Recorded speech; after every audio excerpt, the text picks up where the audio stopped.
ಸನ್ಮಾರ್ಗ ಚಾನೆಲ್ನ ರಂಜಾನ್ ತಿಂಗಳ ವಿಶೇಷ ಕಾರ್ಯಕ್ರಮ ರಂಜಾನ್ ಕ್ವೆಶ್ಚನ್ ಅವರಲ್ಲಿ ನಾವಿದ್ದೇವೆ. ಈಗಾಗಲೇ 3 ಎಪಿಸೋಡನ್ನು ಸಕ್ಸಸ್ಫುಲಿ ನಾವು ಕಂಪ್ಲೀಟ್ ಮಾಡಿದ್ದೇವೆ. ಇವತ್ತು ಇನ್ನೊಬ್ಬ ವಿಶೇಷ ಅತಿಥಿಯೊಂದಿಗೆ ನಿಮ್ಮ ಮುಂದಿದ್ದೇವೆ. ರಂಜಾನ್ ಕ್ವೆಶ್ಚನ್ ಟೈಮ್ ಕಾರ್ಯಕ್ರಮದ ಪ್ರಾಯೋಜಕರು Gadiyar group, Sihat canning co Goa, Taj cycles Mangalore, Reem dates Mangalore, design plus Mangalore. ಇವತ್ತಿನ ವಿಷಯದಲ್ಲಿ ನಾವು ಜಕಾತ್ ಅಂದರೆ ದಾನ ಧರ್ಮದ ಬಗ್ಗೆ ನಮ್ಮ ವಾಗ್ಮಿ ಆಗಿರುವ ಹಾಗೆ ಜಮಾತೆ ಇಸ್ಲಾಮಿ ಕರ್ನಾಟಕ ರಾಜ್ಯ ಕಾರ್ಯದರ್ಶಿ ಆಗಿರುವಂತಹ ಹಾಗೆ ಧಾರ್ಮಿಕ ಚಿಂತಕರು ಅಂತಲೂ ಹೇಳ್ಬೋದು, ಶಾಂತಿ ಪ್ರಕಾಶನ ವ್ಯವಸ್ಥಾಪಕರು ಆಗಿರುವಂತಹ ಮೊಹಮ್ಮದ್ ಕುನ್ನಿ ಅವರು ನಮ್ಮೊಟ್ಟಿಗಿದ್ದಾರೆ. ಕಾರ್ಯಕ್ರಮಕ್ಕೆ ಸ್ವಾಗತ ಸರ್. ನಾನು ಈಗಾಗಲೇ ಹೇಳಿದಾಗೆ ಜಕಾತ್ ದಾನ ಅನ್ನುವಂಥದ್ದು ನಿಮ್ಮ ಈ ಒಂದು ರಂಜಾನ್ ತಿಂಗಳಲ್ಲಿ ವಿಶೇಷ ಅಂತ ಹೇಳ್ಬೋದು. ನಾವು ದಾನ ಅಂದ ತಕ್ಷಣ ಈ ಬಲಗೈಯಲ್ಲಿ ದಾನ ಮಾಡಿದರೆ ಎಡಗೈಗೆ ಗೊತ್ತಾಗಬಾರ್ದು ಅನ್ನುವಂಥ ಒಂದು ಮಾತಿದೆ. ಅಂದರೆ ನಾವು ಅದನ್ನು ಹೈಡಾಗಿ ಕೊಡಬೇಕು ಅಂತ. ಇನ್ನೊಂದು ವಿಷಯ, ನಾವು ದಾನ ಕೊಟ್ಟವರು ಅವ್ರ ನೀಡಿಗಳಾಗಿರಬೇಕು. ನಾವು ಅವಶ್ಯಕತೆ ಯಾರಿಗಿದೆ ಅವರಿಗೆ ದಾನ ಕೊಟ್ಟರೆ ಮಾತ್ರ ಆ ಒಂದು ಉದ್ದೇಶ ಪರಿಪೂರ್ಣ ಅನ್ನುವಂಥದ್ದು ಕೂಡ ಮಾತಲ್ಲಿದೆ. ಸೊ ಹೀಗಿರುವಾಗ ಮುಸ್ಲಿಮರಲ್ಲಿ ಈ ಜಕಾತ್ನ ಉದ್ದೇಶ ಏನು, ಅಥವಾ ಇದನ್ನು ಯಾರೆಲ್ಲ ಕೊಡಬೇಕು, ಅಥವಾ ಇದು ನಾವಾಗಿ ಕೊಡುವಂಥದ್ದು ಅಥವಾ ಅವರಾಗಿ ನಮ್ಮಲ್ಲಿ ತಗೊಳ್ತಾರಾ, ಹೇಗೆ? ಇಸ್ಲಾಂ ಒಂದು ಕಲಿಸಿಕೊಟ್ಟ ಒಂದು ಇಕಾನಮಿಕ್ ಸಿಸ್ಟಮ್ ಇದೆ, ಒಂದು ಇಕಾನಮಿ ಇದೆ ಇಸ್ಲಾಮಿನದ್ದು.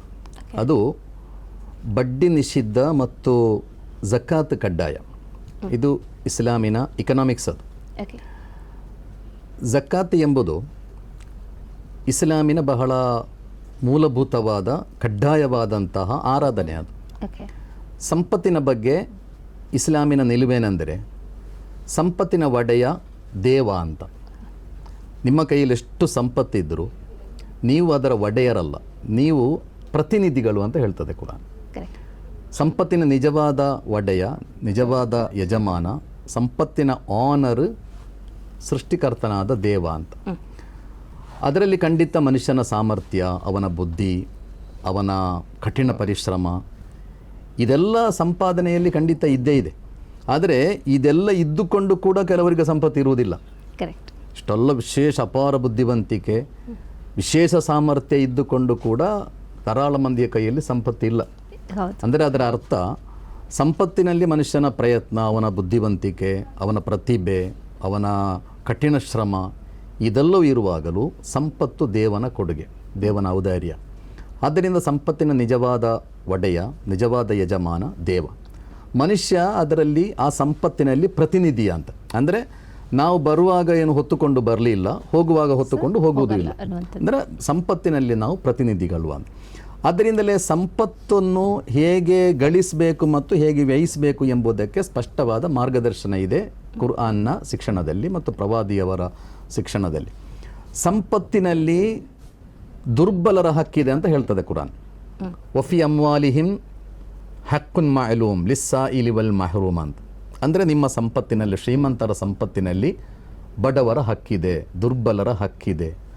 ಹಕ್ಕಿದೆ ಅಂದರೆ ನೀವು ಅವರಿಗೆ ಕೊಡುವುದು ನಿಮ್ಮ ಔದಾರ್ಯ ಅಲ್ಲ. ನೀವು ನಿಮ್ಮ ಸಂಪತ್ತಿನಿಂದ 2.5% ನಿಮ್ಮ ಬಿಸ್ನೆಸ್ನ ಲಾಭ, ನಿಮ್ಮ ಇನ್ವೆಸ್ಟ್ಮೆಂಟ್, ಅದೇ ರೀತಿ ಚಿನ್ನ, ಒಡವೆಗಳು ಮತ್ತು ಕೃಷಿ ಉತ್ಪನ್ನಗಳು, ಹೀಗೆ ಕೆಲವಲ್ಲಿ 2% ಕೆಲವೊಮ್ಮೆ 5%, ಕೆಲವು ಕಡೆ 10% ಇದೆ, ಕೆಲವದರಲ್ಲಿ 20% ಇದೆ. ಬೇರೆ ಬೇರೆ ವಿಭಾಗ ಇದೆ. ಇವುಗಳು ದುರ್ಬಲರ ಹಕ್ಕು ಅಂತ ಹೇಳುವುದು ಕುರಾನ್. ಅಂದರೆ ನೀವೇನೋ ನಿಮ್ಮ ಔದಾರ್ಯ ಮಾಡುವುದಲ್ಲ, ಅವರಿಗೇನೋ ಉಪಕಾರ ಮಾಡುವುದಲ್ಲ, ನೀವು ಅವರ ಹಕ್ಕು ನಿಮ್ಮ ಸಂಪತ್ತಿನಲ್ಲಿ ಇದೆ ಮತ್ತು ಅದು ದೇವ ನಿಶ್ಚಯಿಸಿದ್ದು. ಮತ್ತು ಕುರ್ಆನ್ನ ಶಿಕ್ಷಣ ಹೇಗೆ ಅಂದರೆ ವಾತೂಹುಂ ಮಿನ್ ಮಾಲಿಲ್ಲಾಹಿಲ್ಲದಿ ಆತಾಕುಮ, ದೇವನ ಸಂಪತ್ತಿನಿಂದ ನೀವು ಕೊಡಬೇಕು ಅಂತ ಇರುವುದು ಆದೇಶ. ನಿಮ್ಮ ಸಂಪತ್ತಿನಿಂದ ಏನಾದರೂ ಅವರಿಗೆ ತಗೊಂಡೋಗಿ ಕೊಡಿ ಅಂತಲ್ಲ. ಬಟ್ ಮನುಷ್ಯ ಹಾಗೆ ಅಲ್ಲ, needs are limited, wants are unlimited. ಅವನ ಹತ್ರ ಎಷ್ಟೇ ಇರಲಿ ಅದಕ್ಕೆ ಬೇಕಾದಷ್ಟು ದಾರಿಗಳಿರ್ತವೆ. ಇದನ್ನು ನೀವು ಅದೇ ಅಷ್ಟು ಒಂದು ನಿಮ್ಮ ಒಂದು ಧಾರ್ಮಿಕ ಒಂದು ನಂಬಿಕೆಯ ಪ್ರಕಾರ ಕೊಡಲೇಬೇಕಂತ ಮನಸ್ಸು ಮಾಡುವವರು ಎಲ್ಲರೂ ಇದ್ದಾರಾ? ಅಂದರೆ ಅವರ ನೀವು ಹೇಳುವಾಗ 2% ಹೇಳಿದರೆ ಹೌದು, ಧಾರಾಳ ಮಂದಿ ಇದ್ದಾರೆ, ಕೊಡದವರು ಇದ್ದಾರೆ, ಇಲ್ಲ ಅಂತ ಅಲ್ಲ. ಮಾತ್ರ ಇಸ್ಲಾಮಿನ ಮೂಲಭೂತ ಶಿಕ್ಷಣ ಅದು ಜಕಾತ್ ನೀವು ಕೊಡಲೇಬೇಕು ಅಂತ. ಪವಿತ್ರ ಕುರ್ಆನ್ನಲ್ಲಿ ಸುಮಾರು 30 ಕಡೆಗಳಲ್ಲಿ ನಮಾಜಿನ ಪ್ರಸ್ತಾಪ ಇದೆ. ಕುರ್ಆನ್ನಲ್ಲಿ ಸುಮಾರು 27 ಕಡೆಗಳಲ್ಲಿ ನಮಾಜಿನ ಜೊತೆಗೆ ಜಕಾತು ಇದೆ. ಅಂದರೆ ನಮಾಜ್ ಮತ್ತು ಜಕಾತ್ ಕುರ್ಆನ್ನಲ್ಲಿ ಜೊತೆ ಜೊತೆಯಾಗಿ ಹೇಳಿರೋದು. ಮತ್ತು ಪ್ರವಾದಿಯವರು ಹೇಳಿದರು, ಒಬ್ಬ ಜಕಾತ್ ಕೊಡಲಿಕ್ಕೆ ಅರ್ಹತೆ ಇರುವವ ಅವ ಜಕಾತ್ ಕೊಡದೆ ನಮಾಜ್ ಮಾತ್ರ ಮಾಡುವುದಾದರೆ ಅವ ನಮಾಜ್ ದೇವ ಸ್ವೀಕರಿಸುವುದಿಲ್ಲ ಅಂತ. ಅಂದರೆ ಜಕಾತ್ ಎಂಬುದು ಮನುಷ್ಯರ ಹಕ್ಕು. ಮನುಷ್ಯರ ಹಕ್ಕನ್ನು ತೀರಿಸುವ ಮೂಲಕ ಮಾತ್ರ ದೇವನ ಹಕ್ಕು ತೀರಿಸಿದಂತೆ ಪ್ರತಿಫಲ ಸಿಗ್ತದೆ. ಆದ್ದರಿಂದ ಜಕಾತ್ ಎಂಬುದು ಕಡ್ಡಾಯವಾದಂತಹ ಒಂದು ಕರ್ಮ. ಜಕಾತ್ ಅಂದರೆ ದಾನ ಅಲ್ಲ.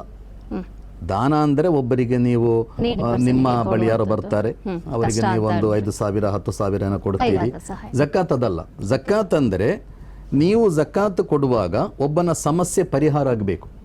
ಎಲ್ಲಿಯ ತನಕ ಅಂದರೆ, ಒಬ್ಬ ಗೋಲ್ಡ್ ಬಿಸ್ನೆಸ್ ಮಾಡುವವ, ಅವನಿಗೆ ಗೋಲ್ಡ್ ಬಿಸ್ನೆಸ್ನಲ್ಲಿ ಲಾಸ್ ಆಗಿ ಅವನಿಗೆ ಬೇರೆ ಏನು ಬಿಸ್ನೆಸ್ ಮಾಡಲಿಕ್ಕೆ ಗೊತ್ತಿಲ್ಲ. ನೀವು ಜಕಾತ್ ಅವನಿಗೆ ಗೋಲ್ಡ್ ಬಿಸ್ನೆಸ್ ಮಾಡಲಿಕ್ಕೆ ಎಷ್ಟು ಬೇಕಷ್ಟು ಕೊಡಬೇಕು ಅಂತ. ಅಂದರೆ ಜಕಾತ್ ಅಂದರೆ ಒಬ್ಬನನ್ನು ಸ್ವಾವಲಂಬಿಯನ್ನಾಗಿ ಮಾಡುವುದು.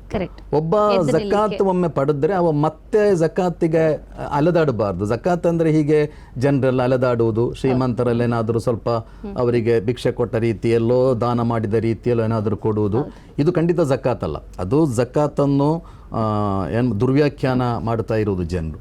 ಜಕಾತ್ ಅಂದರೆ ನೀವೊಬ್ಬರಿಗೆ ಕೊಡುವಾಗ ಅವನ ಸಮಸ್ಯೆ ಪರಿಹಾರ ಆಗಬೇಕು. ಅವನಿಗೆ ಏನು ಸಮಸ್ಯೆ ಇದೆ ಆ ಸಮಸ್ಯೆ ಪರಿಹಾರಕ್ಕೆ ಎಷ್ಟು ಬೇಕಷ್ಟು ಕೊಡಬೇಕು. ನೋಡಿ, ಜಕಾತ್ ಇಸ್ಲಾಂ ಕಲಿಸಿಕೊಟ್ಟ ಜಕಾತ್ ಒಂದು ಥಿಯರಿ ಕಲಿಸಿಕೊಟ್ಟದ್ದಲ್ಲ. ಇಸ್ಲಾಂ ಬಹಳ ಪ್ರಾಯೋಗಿಕವಾಗಿ ಅದನ್ನು ತೋರಿಸಿಕೊಟ್ಟಿದೆ. ಎಲ್ಲಿನ ತನಕ ಅಂದರೆ, ಇಸ್ಲಾಮಿ ಆಡಳಿತ ಕಾಲದಲ್ಲಿ ಜಕಾತ್ ಪಡಿಲಿಕ್ಕೆ ಜನರಿರಲಿಲ್ಲ ಅಂತ. ಅಂದರೆ ಜಕಾತ್ ಎಲ್ಲರೂ ಕೊಡುವವರೇ. ಜಕಾತ್ ಪಡೀಲಿಕ್ಕೆ ಜನರಿಲ್ಲದಂತಹ ಒಂದು ಸಾಮಾಜಿಕ ವ್ಯವಸ್ಥೆಯನ್ನು ಇಸ್ಲಾಮಿ ಆಡಳಿತ ಕಾಲದಲ್ಲಿ ಆಡಳಿತಗಾರರು ಕಟ್ಟಿ ತೋರಿಸಿದ್ದಾರೆ. ಅಂದರೆ ಜಕಾತ್ ಎಂಬುದು ಜನರ ಸಮಸ್ಯೆಗಳನ್ನು ಪರಿಹರಿಸಿ, ಅದು ಈಗವೂ ಸಾಧ್ಯ. ಈಗ ನೋಡಿ, ಎಲ್ಲ ಊರಿನಲ್ಲೂ ಶ್ರೀಮಂತರು ಇರ್ತಾರೆ, ಬಡವರು ಇರ್ತಾರೆ. ಶ್ರೀಮಂತರ ಜಕಾತಿನ ಕಾನ್ಸೆಪ್ಟ್ ಹೇಗೆಂದರೆ, ತೂಖದು ಮಿನ್ ಅಗ್ನಿಯಾಯಿಹಿಂ ಒತ್ತುರದ್ದು ಇಲಾ ಫುಕರಾಯಿಹಿಂ ಅಂತ. ಅಂದರೆ ಮೇಲಿನಿಂದ ಕೆಳಗೆ ಬರಬೇಕು ಸಂಪತ್ತು. ಶ್ರೀಮಂತರ ಸಂಪತ್ತು ಕೆಳಗಿನ ಜನರಿಗೆ ಹೋಗಬೇಕು. ಈಗ ಸಾಮಾನ್ಯವಾಗಿ ಏನಾಗ್ತಾ ಇದೆ ಅಂದರೆ, ಬಂಡವಾಳಶಾಹಿಗಳ ಜಗತ್ತಿನಲ್ಲಿ ದುರ್ಬಲರಿಂದ ಎಷ್ಟು ಲೂಟ್ಲಿಕ್ಕೆ ಸಾಧ್ಯ ಅಷ್ಟು ಲೂಟುವುದು, ಶ್ರೀಮಂತರು ಮತ್ತಷ್ಟು ಶ್ರೀಮಂತರಾಗುವುದು. ಇಸ್ಲಾಂ ಕಲಿಸಿಕೊಟ್ಟದ್ದು, ಶ್ರೀಮಂತರ ಸಂಪತ್ತಿನಿಂದ ನೀವು ಜಕಾತ್ ಪಡಿಬೇಕು. ಒಂದು ಅಂಶ ಜಕಾತ್ ಇದೆ, ಅದನ್ನು ಪಡೆದು ನೀವು ತಳಮಟ್ಟಕ್ಕೆ ತಲುಪಿಸಬೇಕದು. ಅಂದರೆ ಸಂಪತ್ತು ಮೇಲಿನಿಂದ ಕೆಳಗೆ ಹರಿಬೇಕು, ಕೆಳಗಿನಿಂದ ಮೇಲೆ ಹೋಗುವುದಲ್ಲ, ಮೇಲಿನಿಂದ ಕೆಳಗೆ ಹರಿಬೇಕು ಸಂಪತ್ತು. ಮತ್ತು ಆ ಸಂಪತ್ತಿನಿಂದ ಆ ಹರಿವು ಅದು ಅದಕ್ಕೆ ಅರ್ಹರಾದವರನ್ನು ಹೇಳಲಾಗಿದೆ. ದುರ್ಬಲರು, ಸಾಲದಲ್ಲಿ ಕಷ್ಟಪಡುವವರು, ಹೀಗೆ ಜಕಾತ್ ಕೊಡಲಿಕ್ಕೆ ಅರ್ಹರಾದಂತಹ ಜನರನ್ನು ಕೂಡ ಕುರಾನ್ ವಿವರಿಸಿಕೊಟ್ಟಿದೆ. ಮತ್ತು ಜಕಾತ್ ನೋಡಿ, ಪ್ರತಿ ಊರಿನಲ್ಲೂ ಶ್ರೀಮಂತರು ಇರ್ತಾರೆ, ಬಡವರು ಇರ್ತಾರೆ. ಈ ಶ್ರೀಮಂತರಿಂದ ನೀವು ಸಂಗ್ರಹಿಸಿದ ಮೊತ್ತವನ್ನು ನೀವು ಎಲ್ಲರ ಬಡತನ ಹೋಗಲಾಡಿಸಬೇಕು ಅಂತ ಹೇಳಲಿಲ್ಲ ಜಕಾತಿನಲ್ಲಿ. ಒಂದು ಊರಿನಲ್ಲಿ 100 ಬಡವರಿದ್ದರೆ ನೀವು 100 ಜನರದ್ದು ಸಮಸ್ಯೆ ಪರಿಹಾರ ಮಾಡಬೇಕು ಅಂತ ಅಲ್ಲ. ನಿಮ್ಮ ಜಕಾತಿನ ಮೊತ್ತದಿಂದ ಒಬ್ಬನ ಸಮಸ್ಯೆಯನ್ನು ಪರಿಹರಿಸಲಿಕ್ಕೆ ಸಾಧ್ಯ ಆದರೆ ಆ ಒಬ್ಬನ ಸಮಸ್ಯೆಯನ್ನು ಪರಿಹಾರ ಮಾಡಿ, ಮುಂದಿನ ವರ್ಷ ಇನ್ನೊಬ್ಬರದು ನೋಡುವ. ಅಂದರೆ ಇಡೀ ಒಂದು ಊರಿನಲ್ಲಿರುವ ಎಲ್ಲರಿಗೂ ನೀವು ಸಹಾಯ ಮಾಡಬೇಕು, ಅವರೆಲ್ಲರ ಸಮಸ್ಯೆಗಳನ್ನು ಪರಿಹರಿಸಿ, ಅದು ಯಾವ ಸಿಸ್ಟಮ್ನಲ್ಲೂ ಜಗತ್ತಿನಲ್ಲಿ ಸಾಧ್ಯ ಇಲ್ಲ. ಅದರಿಂದ ಜಕಾತ್ ಎಂಬುದು ಬಹಳ ಪ್ರಾಯೋಗಿಕವಾದದ್ದು ಮತ್ತು ಬಡತನ ನಿವಾರಣೆಗೆ, ಭಿಕ್ಷಾಟನೆ ಇಲ್ಲದ ಒಂದು ಸಮಾಜದ ನಿರ್ಮಾಣಕ್ಕೆ ಬಹಳ ಉತ್ತಮವಾದ ಪರಿಹಾರವಾಗಿದೆ ಇಸ್ಲಾಮಿನ ಜಕಾತ್ ವ್ಯವಸ್ಥೆ. ಓಕೆ, ಈಗ ಒಬ್ಬ ದುಡ್ಡಿದ್ದವನು ಅಂತ ಹೇಳಿದರೆ, ಈಗ ನಿಮ್ಮ ಹತ್ರನೇ ಫಾರ್ ಎಕ್ಸಾಂಪಲ್ ನೀವು ದುಡ್ಡು ಇದ್ದ ಮನುಷ್ಯ ಅಂತೇಳಿ ನಿಮ್ಮ ಹತ್ರನೇ ಬರ್ಬೋದು, ಅಥವಾ ಈಗ ಇವನ್ ರಂಜಾನ್ ತಿಂಗಳಲ್ಲಿ ಹೆಚ್ಚಿನ ಜನರು ಭಿಕ್ಷೆ ಬೇಡ್ತಾರೆ, ಅದು ಸರಿನಾ ಏನೋ ನೀವು ಹೇಳಬೇಕು. ಇನ್ನು ನಿಮ್ಮ ಹತ್ರನೇ ಎಲ್ಲರೂ ಬಂದರೆ ಅವ್ರ ಹತ್ರ ಇದೆ, ಅವ್ರು ಕೊಡ್ತಾರೆ ಅಂತ ಹೇಳಿ ದುರ್ಬಲರಾಗಿರ್ಬೋದು, ನಿಮ್ಮ ಹತ್ರ ಒಂದು ಆ ಎಕ್ಸ್ಪೆಕ್ಟೇಷನ್ ಇಟ್ಟು ಬಂದಾಗ ನೀವು ಕೊಡದಿದ್ರೆ ಅಲ್ಲಾಹನ ಇದಕ್ಕೆ ತುತ್ತಾಗ್ಬೋದಾ, ಹೇಗೆ ಏನು ಹೇಳುತ್ತೆ ನಿಮ್ಮ ಒಂದು? ಜಕಾತ್ ಮತ್ತು ಸದಕ್ಕ ಅಂತ ಬೇರೆ ಬೇರೆ ಇದೆ. ಜಕಾತ್ ಅಂದರೆ ಕಡ್ಡಾಯ, ನನ್ನಲ್ಲಿ 100 ರೂಪಾಯಿ ಇದ್ದರೆ 2.5 ರೂಪಾಯಿ ಮಾತ್ರ ನಾನು ಜಕಾತ್ ಕೊಡುವುದು. 97 ರೂಪಾಯಿ ಮತ್ತು ಕೂಡ ಇದೆ ನನ್ನ ಕೈಯಲ್ಲಿ. ಅದರಿಂದ ಜಕಾತಿನ ದುಡ್ಡನ್ನು ಭಿಕ್ಷೆ ಬೇಡಲಿಕ್ಕೆ ಬರುವವರಿಗೆ ಕೊಡುವುದಲ್ಲ. ಅದೇ ಜಕಾತ್ ಎಂಬುದು ಒಂದು ಸಿಸ್ಟಮ್, ಒಂದು ದೊಡ್ಡ ಪ್ರಾಜೆಕ್ಟ್. ಜಕಾತ್ ಎಂಬುದು, ಜಕಾತ್ ಅಂದರೆ ಏನಾದರೂ ದಾನ ಧರ್ಮ ಮಾಡೋದರ ಹೆಸರಲ್ಲ, ಅದು ಒಂದು ದೊಡ್ಡ ಪ್ರಾಜೆಕ್ಟ್, ಅದು ಒಂದು ದೊಡ್ಡ ಸಿಸ್ಟಮ್. ಅದು ಎಲ್ಲರ ಹತ್ರನೂ ಸ್ವೀಕರಿಸಿ ಒಂದು ಜಕಾತ್ ಹೇಳಿ ಒಂದು ಏನಾದರೂ ಹೌದೌದು, ಇಸ್ಲಾಮಿನ ಸಿಸ್ಟಮ್ ಅದನ್ನು ಸಾಮೂಹಿಕವಾಗಿ ಸಂಗ್ರಹಿಸಬೇಕು ಮತ್ತು ಸಾಮೂಹಿಕವಾಗಿ ಅದರ ವಿತರಣೆ ನಡೀಬೇಕು, ಅರ್ಹರಿಗೆ ಅದು ಹೋಗಬೇಕು. ಅದರಿಂದ ಜಕಾತ್ ಎಂಬುದು ಹೀಗೆ ಏನೋ ಸ್ವಲ್ಪ ಜನರಿಗೆ ಏನಾದರೂ ಸಹಾಯ, ನಾನು ಫಸ್ಟಿಗೆ ಹೇಳಿದ್ದಲ್ಲ, ಒಂದು 5,000 10,000 ಕೊಟ್ಟು ಅವ ಇದಕ್ಕೆ ಏನಾದರೂ ಹೊಸ ಬಟ್ಟೆ ಖರೀದಿಸುವುದು ಅಥವಾ ರೇಷನ್ ತರುವುದು, ಇದೆಲ್ಲ ಜಕಾತ್. ಜಕಾತ್ ಒಂದು ಪ್ರಾಜೆಕ್ಟ್, ಜಕಾತ್ ಒಂದು ಸಿಸ್ಟಮ್, ಅದೇ ನಾನು ಅದು ಸಾಮೂಹಿಕವಾಗಿ ಸಂಗ್ರಹಿಸಬೇಕು. ಈಗ ಒಬ್ಬನ ಬಳಿಯಲ್ಲಿ ನೋಡಿ, ನನ್ನ ಕೈಯಲ್ಲಿ 25 ರೂಪಾಯಿ ಜಕಾತ್ ಇದೆ. 25,000 ರೂಪಾಯಿಯಲ್ಲಿ ಈ ಕಾಲದಲ್ಲಿ ಏನಾಗುವುದಿಲ್ಲ. ನನ್ನಂತಹ ಒಂದು 50 ಮಂದಿ 100 ಮಂದಿಯ ಬಳಿಯಲ್ಲಿರೋ ಒಟ್ಟು ಜಕಾತಿನ ದುಡ್ಡನ್ನು ಶೇಖರಿಸಿದಾಗ ಅದು ಕೆಲವೊಮ್ಮೆ ಲಕ್ಷಗಟ್ಟಲೆ ಕೋಟಿಗಟ್ಟಲೆ ರೂಪಾಯಿ ಆಗ್ತದೆ.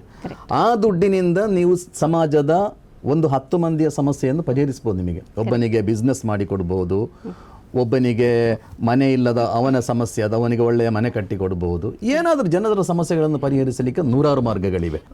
ನೀವು ಹೇಳಿದ ಹಾಗೆ ಯಾರೆಲ್ಲ ನಮ್ಮ ಒಬ್ಬ ಶ್ರೀಮಂತ ಇರುವಾಗ ಅವನ ಮನೆ ಬಾಗಿಲಲ್ಲಿ ಎಲ್ಲರೂ ಹೋಗ್ತಾರೆ.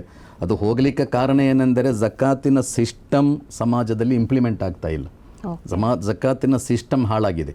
ಜಕಾತಿನ ಸಿಸ್ಟಮ್ ಈಗ ಮನೆಗೆ ಅಲೆದಾಡುವುದರಿಂದ ಯಾರು ಕೊಡುವುದಿಲ್ಲ, ಅವರೆಲ್ಲ ಕರೆಕ್ಟಾಗಿ ಜಕಾತ್ ಪಾವತಿಸ್ತಾರೆ. ಜಕಾತಿನ ಸಿಸ್ಟಮ್ ಒಂದು ಊರಿನಲ್ಲಿ ಇದೆ ಅಂತ ಇದ್ದರೆ ಮತ್ತು ಶ್ರೀಮಂತರ ಮನೆಗೆಲ್ಲ ಅಲೆದಾಡುವ ಪರಿಸ್ಥಿತಿ ಖಂಡಿತ ಬರುವುದಿಲ್ಲ. ಭಿಕ್ಷಾಟನೆಯನ್ನು ಪ್ರೋತ್ಸಾಹಿಸಲಿಕ್ಕೆ ಅಲ್ಲ ಜಕಾತ್ ಇರೋದು, ಭಿಕ್ಷಾಟನೆಯನ್ನು ಅಳಿಸಿ ಹಾಕಲಿಕ್ಕೆ ಇರೋದು. ಈಗದ ಸಿಸ್ಟಮ್ನಲ್ಲಿ ಏನಾಗಿದೆ ಅಂದರೆ ಅದು ಭಿಕ್ಷಾಟನೆಗೆ ಪ್ರೋತ್ಸಾಹವನ್ನು ಕೊಡ್ತಾ ಇದೆ. ಅಂದರೆ ಈಗ ದೊಡ್ಡ ಸಮಸ್ಯೆ ನೋಡಿ, ಸಮಾಜದಲ್ಲಿ ಅತಿ ಹೆಚ್ಚು ದಾನ ಧರ್ಮಗಳನ್ನು ಮಾಡುವ ಸಮುದಾಯ ಮುಸ್ಲಿಂ ಸಮುದಾಯ, ಅತಿ ಹೆಚ್ಚು ಬೇಡುವವರು ಇದೇ ಸಮುದಾಯದಲ್ಲಿದ್ದಾರೆ. ಅದು ಯಾಕೆಂದರೆ ಕೊಡದ ಕಾರಣ ಅಲ್ಲ, ಅದು ಕೊಡಬೇಕಾದ ರೀತಿಯಲ್ಲಿ ಕೊಡ್ತಾ ಇಲ್ಲ. ಇಸ್ಲಾಂ ಕಲಿಸಿಕೊಟ್ಟ ಒಂದು ಕ್ರಮ ಇದೆ, ಒಂದು ಸಿಸ್ಟಮ್ ಇದೆ, ನೀವು ಹೀಗೆ ಕೊಡಬೇಕು ಅಂತ. ಆ ಕೊಡಬೇಕಾದ ಕ್ರಮದಲ್ಲಿ ಕೊಟ್ಟರೆ ಈ ಭಿಕ್ಷಾಟನೆ ಖಂಡಿತ ಅಳಿದು ಹೋಗ್ತದೆ. ಅದರಿಂದ ಜಕಾತ್ ಯಾರೋ ಮನೆಗೆ ಬಂದರೆ ಅವರಿಗೆ ಒಂದಿಷ್ಟು ದಾನವಾಗಿ ಧರ್ಮವಾಗಿ ಕೊಡುವಂತಹ ಒಂದು ಸಹಾಯ ಖಂಡಿತ ಅಲ್ಲ. ಅದು ದುರ್ಬಲರ ಹಕ್ಕು. ಯಾರಿಗೆ ಅಗತ್ಯ ಇದೆ ಅಂತ ತಿಳಿದು ಅವರಿಗೆ ತಲುಪಿಸಿ ಅವರ ಸಮಸ್ಯೆಗಳನ್ನು ಪರಿಹರಿಸುವ ಒಂದು ದೊಡ್ಡ ಪ್ರಾಜೆಕ್ಟಿನ ಹೆಸರು ಜಕಾತ್. ನೀವು ಹೇಗೀಗ ನಿಮ್ಮ ಸಮುದಾಯದವರು ಈ ಮಸೀದಿ ಥ್ರೂಯಿಂದ ನಿಮಗೆ ಜಕಾತನ ತಿಂಗಳ ಎಂಡಲ್ಲಿ ಕೊಡುದಾ ಅಥವಾ ಎವ್ರಿ ಡೇ ಕೊಡಬೇಕಾ ನಿಮಗೆ? ಜಕಾತ್ ಎಂಬುದು ವರ್ಷಕ್ಕೊಮ್ಮೆ ಕೊಡುವುದು. ಈ ವರ್ಷಕ್ಕೆ ಅಲ್ಲಲ್ಲ, ಪರ್ಟಿಕ್ಯುಲರ್ ರಂಜಾನ್ ತಿಂಗಳಲ್ಲಿ ಅಂತ ಇಲ್ಲ, ವರ್ಷಕ್ಕೊಮ್ಮೆ. ಈ ಸಲ ಜನವರಿಯಲ್ಲಿ ನಾನು ಲೆಕ್ಕ ಮಾಡಿದರೆ ಮತ್ತೆ ಮುಂದಿನ ವರ್ಷ ಜನವರಿಯಲ್ಲಿ ಲೆಕ್ಕ ಮಾಡಬೇಕು. ವರ್ಷಕ್ಕೊಮ್ಮೆ ನನ್ನ ಎಲ್ಲ ವ್ಯವಹಾರಗಳನ್ನು ಲೆಕ್ಕ ಮಾಡಬೇಕು. ಬಿಸ್ನೆಸ್ ಇರ್ಬೋದು, ಸಂಬಳದಲ್ಲಿ ಬರುವ ಇನ್ಕಮ್ ಇರಬಹುದು, ರಿಯಲ್ ಎಸ್ಟೇಟ್ನ ಲಾಭ ಇರಬಹುದು, ಯಾವುದೇ ಇರಲಿ, ಕೃಷಿ ಇರಬಹುದು. ವರ್ಷಕ್ಕೊಮ್ಮೆ ಲೆಕ್ಕ ಮಾಡಿ ವರ್ಷ ಕಂಪ್ಲೀಟ್ ಆದ ಕೂಡಲೇ ಅದನ್ನು ಕೊಡಬೇಕು. ಹೆಚ್ಚಾಗಿ ಜಕಾತ್ಗೆ ರಂಜಾನ್ ಉಪಯೋಗ ಮಾಡೋದು ಯಾಕೆಂದರೆ ರಂಜಾನ್ನಲ್ಲಿ ಕೊಟ್ಟದ್ದಕ್ಕೆ ಹೆಚ್ಚು ಪ್ರತಿಫಲ ಇದೆ, ಹೆಚ್ಚು ಪುಣ್ಯ ಇದೆ. ಆದ್ದರಿಂದ ಜನರು ರಂಜಾನ್ ಟು ರಂಜಾನ್ ವರ್ಷ ಲೆಕ್ಕ ಮಾಡ್ತಾರೆ. ಈ ಸಲ ರಂಜಾನ್ನಲ್ಲಿ ಕೊಟ್ಟರೆ ಮತ್ತೆ ಮುಂದಿನ ವರ್ಷ ಒಂದು ವರ್ಷ ಆಗ್ತದೆ. ವಿಶೇಷ ಅಲ್ಲದೆ ರಂಜಾನ್ನಲ್ಲಿ ಕೊಡಬೇಕಾದ ಇದು ಅಲ್ಲ ಜಕಾತ್ ಎಂಬುದು. ಜಕಾತ್ ವರ್ಷಕ್ಕೊಮ್ಮೆ ಕೊಡಬೇಕು ಅಂತ, ಯಾವಾಗ ವರ್ಷ ಕಂಪ್ಲೀಟ್ ಆಗ್ತದೆ ಆಗ ಕೊಡಬೇಕು ಅಂತ. ಮತ್ತು ಜಕಾತಿನಿಂದ 2-3 ಪ್ರಯೋಜನಗಳಿವೆ. ಒಂದನೆಯದು, ಜಕಾತಿನ ಉದ್ದೇಶ ಕುರಾನ್ ಹೇಳಿರುವುದು ಅದು ನಿಮ್ಮನ್ನು ಸಂಸ್ಕರಿಸ್ತದೆ ಅಂತ. ಒಂದನೆಯ ಉದ್ದೇಶ ಜನರಿಗೆ ಹೆಲ್ಪ್ ಆಗ್ತದೆ ಎಂಬುದಲ್ಲ. ಜಕಾತಿನ ಒಂದನೆಯ ಉದ್ದೇಶ ಏನೆಂದರೆ ತುತಹಿರುಹುಂ ವ ತುಜಕ್ಕಿಹಿಂ ಅಂತ. ಅದು ನಿಮ್ಮನ್ನು ಸಂಸ್ಕರಿಸ್ತದೆ ಅಂತ. ನಿಮ್ಮ ಮನಸ್ಸನ್ನು ಮತ್ತು ನಿಮ್ಮ ಸಂಪತ್ತನ್ನು ಅದು ಸ್ವಚ್ಛಗೊಳಿಸ್ತದೆ. ಇಸ್ಲಾಮಿನ ಬಹಳ ಮೂಲಭೂತವಾದ ಪಾಠ, ನೀವು ಯಾವಾಗಲೂ ಸ್ವಚ್ಛವಾಗಿರಬೇಕು, ಮಾಲಿನ್ಯಗಳಿಂದ ಮುಕ್ತವಾಗಿರಬೇಕು ಎಲ್ಲ ವಿಷಯಗಳಲ್ಲೂ, ಮತ್ತು ನಿಮ್ಮ ಸಂಪತ್ತು ಕೂಡ ಸ್ವಚ್ಛ ಆಗಿರಬೇಕು. ಜಕಾತ್ ನಿಮ್ಮ ಮನಸ್ಸನ್ನು ನಿಮ್ಮ ಸಂಪತ್ತನ್ನು ಸ್ವಚ್ಛಗೊಳಿಸ್ತದೆ ಅಂತ ಒಂದನೆಯ ಪಾಠ ಅದು. ಅಂದರೆ ಯಾರ ಮನಸ್ಸು ಸ್ವಚ್ಛ ಇದೆ ಅವ ಮಾತ್ರ ಇನ್ನೊಬ್ಬರಿಗೆ ಕೊಡ್ತಾನೆ. ಬೇರೆ ಯಾವುದೆಲ್ಲ ಏನು ಬೇಕಾದರೂ ಮಾಡ್ಬೋದು, ಆದರೆ ಇನ್ನೊಬ್ಬರಿಗೆ ಕೊಡುವುದಿದೆ ಅಲ್ಲ, ಅದು ಮನಸ್ಸು ಸ್ವಚ್ಛ ಇದ್ದವನಿಗೆ ಮಾತ್ರ ಸಾಧ್ಯ ಆಗೋದು. ಇನ್ನೊಬ್ಬನ ಸಮಸ್ಯೆ ಅರ್ಥ ಮಾಡುವುದು, ನನ್ನ ಸಂಪತ್ತಿನಲ್ಲಿ ಅವನ ಹಕ್ಕು ಇದೆ ಅಂತ ತಿಳಿದು ಅವನಿಗೆ ಕೊಡುವುದಿದೆ ಅಲ್ಲ, ಅದು ಒಬ್ಬ ಸ್ವಚ್ಛ ವ್ಯಕ್ತಿಗೆ ಮಾತ್ರ ಸಾಧ್ಯ. ಅದರಿಂದ ಜಕಾತಿನ ಒಂದನೆಯ ಉದ್ದೇಶ ಅದು ನಿಮ್ಮನ್ನು ಸಂಸ್ಕರಿಸ್ತದೆ, ನಿಮ್ಮನ್ನು ಸ್ವಚ್ಛಗೊಳಿಸ್ತದೆ, ನಿಮ್ಮ ಸಂಪತ್ತನ್ನು ಅದು ಸ್ವಚ್ಛಗೊಳಿಸ್ತದೆ. ನೀವು ಜಕಾತ್ ಕೊಡದಿದ್ದರೆ ನಿಮ್ಮ ಸಂಪತ್ತಿನಲ್ಲಿ ಬೇರೆಯವರ ಹಕ್ಕಿದೆ, ಆದ್ದರಿಂದ ನೀವು ನಿಮ್ಮ ಮಕ್ಕಳಿಗೆ ತಿನ್ನಿಸ್ತಾ ಇರುವುದು ಬೇರೆಯವರ ಹಕ್ಕನ್ನು, ಅದು ನಿಷಿದ್ಧ. ಬೇರೆಯವರ ಹಕ್ಕದರಲ್ಲಿ ಬೆರೆತಿದೆ, ಅದು ಇರಬಾರ್ದು, ಅದು ವಿಷ ನಿಮ್ಮ ಸಂಪತ್ತಿನಲ್ಲಿ. ಆದ್ದರಿಂದ ಕೊಟ್ಟು ಬಿಡಬೇಕು ಜಕಾತಿನ ಅಂಶವನ್ನು. ನಿಮ್ಮ ಮಕ್ಕಳು ಈ ಬೇರೆ ಯಾರದ್ದೋ ಹಕ್ಕನ್ನು ನಿಮ್ಮ ಮಕ್ಕಳು, ನಿಮ್ಮ ಪತಿ ಮಕ್ಕಳು ಖಂಡಿತ ತಿನ್ನಬಾರ್ದು. ಜಕಾತಿನ ಒಂದನೆಯ ಅಂಶ ನಿಮ್ಮನ್ನು ಮತ್ತು ನಿಮ್ಮ ಸಂಪತ್ತನ್ನು ಅದು ಸ್ವಚ್ಛಗೊಳಿಸ್ತದೆ. ಎರಡನೆಯದು ಅದರಿಂದಾಗಿ ಜನರ ಸಮಸ್ಯೆ ಪರಿಹಾರ ಆಗ್ತದೆ. ಮೂರನೆಯದಾಗಿ ಜಕಾತಿನಿಂದ ಆರ್ಥಿಕ ಅಭಿವೃದ್ಧಿ ಆಗ್ತದೆ. ಯಾವಾಗಲೂ ಕಟ್ಟಕಡೆಯ ಜನರಲ್ಲಿ ಕೂಡ ಪರ್ಚೇಸಿಂಗ್ ಪವರ್ ಇರುವಾಗ ಅದು ಆರ್ಥಿಕತೆಗೆ ಬಹಳ ದೊಡ್ಡ ಶಕ್ತಿಯನ್ನು ಕೊಡುತ್ತದೆ. ಅದರಿಂದ ಜಕಾತಿಯಲ್ಲಿ ಕರೆಕ್ಟಾಗಿ ಇಂಪ್ಲಿಮೆಂಟ್ ಆಗ್ತದೆ, ಆ ಸಮಾಜದಲ್ಲಿ ಆರ್ಥಿಕ ಬೆಳವಣಿಗೆ ಇರ್ತದೆ. ಎಲ್ಲ ವಿಷಯಗಳಲ್ಲೂ ಸಂಪತ್ತು ಆರ್ಥಿಕತೆಯನ್ನು ಬೆಳೆಸ್ತದೆ. ಈ ಎಲ್ಲ ಉದ್ದೇಶಗಳೊಂದಿಗೆ ಇಸ್ಲಾಂ ಜಕಾತನ್ನು ಕಡ್ಡಾಯಗೊಳಿಸಿದೆ. ಇದಿಷ್ಟು ಮುಸ್ಲಿಮರಲ್ಲಿ ಜಕಾತ್ ಅಂದರೆ ನಾವೇನು ದಾನ ಧರ್ಮ ಅಂತೇಳಿ ನಾವು ಅದರ್ ಕಮ್ಯುನಿಟಿ ಅವರು ಹೇಳ್ತೀವಿ, ಆ ವಿಚಾರವಾಗಿ ಮುಸ್ಲಿಮರಲ್ಲಿ ಜಕಾತ್ ಹೇಳುವಂಥದ್ದು ಎಷ್ಟು ಇಂಪಾರ್ಟೆಂಟು, ಅದಕ್ಕೆ ಎಷ್ಟು ಧಾರ್ಮಿಕ ಮಹತ್ವ ಇದೆ, ಆ ನಂಬಿಕೆ ಎಲ್ಲವನ್ನ ನಾವು ಸಂಕ್ಷಿಪ್ತವಾಗಿ ತಿಳ್ಕೊಂಡಿದ್ದೇವೆ. ಮುಂದಿನ ಎಪಿಸೋಡ್ನಲ್ಲಿ ಇನ್ನೊಂದು ವಿಚಾರವಾಗಿ ನಾವು ಮುಂದೆ ಬರ್ತಾ ಇದ್ದೇವೆ. ರಂಜಾನ್ ಕ್ವೆಶ್ಚನ್ ಅವರಲ್ಲಿ ನೋಡ್ತಾ ಇರಿ ನಿರಂತರವಾಗಿ ಸನ್ಮಾರ್ಗ news. Your brand deserves more attention, more leads, more growth. From powerful digital marketing that drives results to smart software solutions that streamlines your business and high quality printing that makes your brand stand out. Tumbeza Publicity.